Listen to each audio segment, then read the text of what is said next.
Hey, it's Tasha. Alright, so I'm here with you today to show you a few things and to talk to you about foam rolling. And foam rollers, as they are one of my favorite pieces of equipment when you are anywhere from your first time working out all the way to your millionth time working out. Foam rollers are a really great addition to your routine. So, I want to show you, first of all, a few different types of rollers that do exist in the world. Now, these are not all of them, of course, but these are ones that you can look out for. The first roller I want to show you is this large roller here.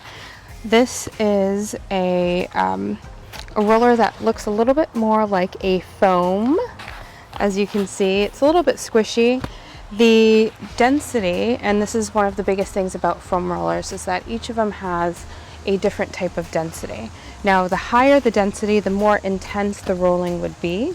So one thing to look out for is when you are getting your first foam roller to get a lower density. The lower density might look something like this, where it's a little bit more squishy and less hard like this one.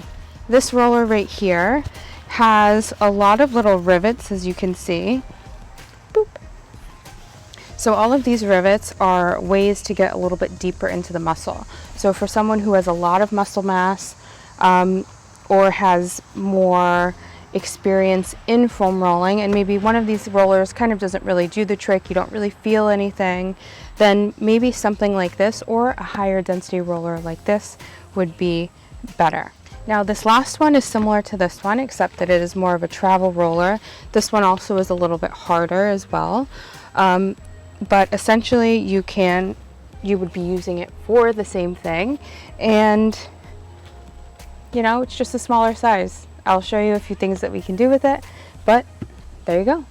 So another type of roller I forgot to mention, this isn't a foam roller at all, but it's one that you can use in a similar way to we would use these to roll your muscles out.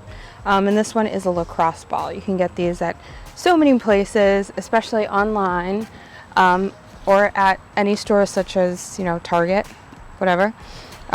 But this we can use for a lot of our smaller muscles or hard to get places.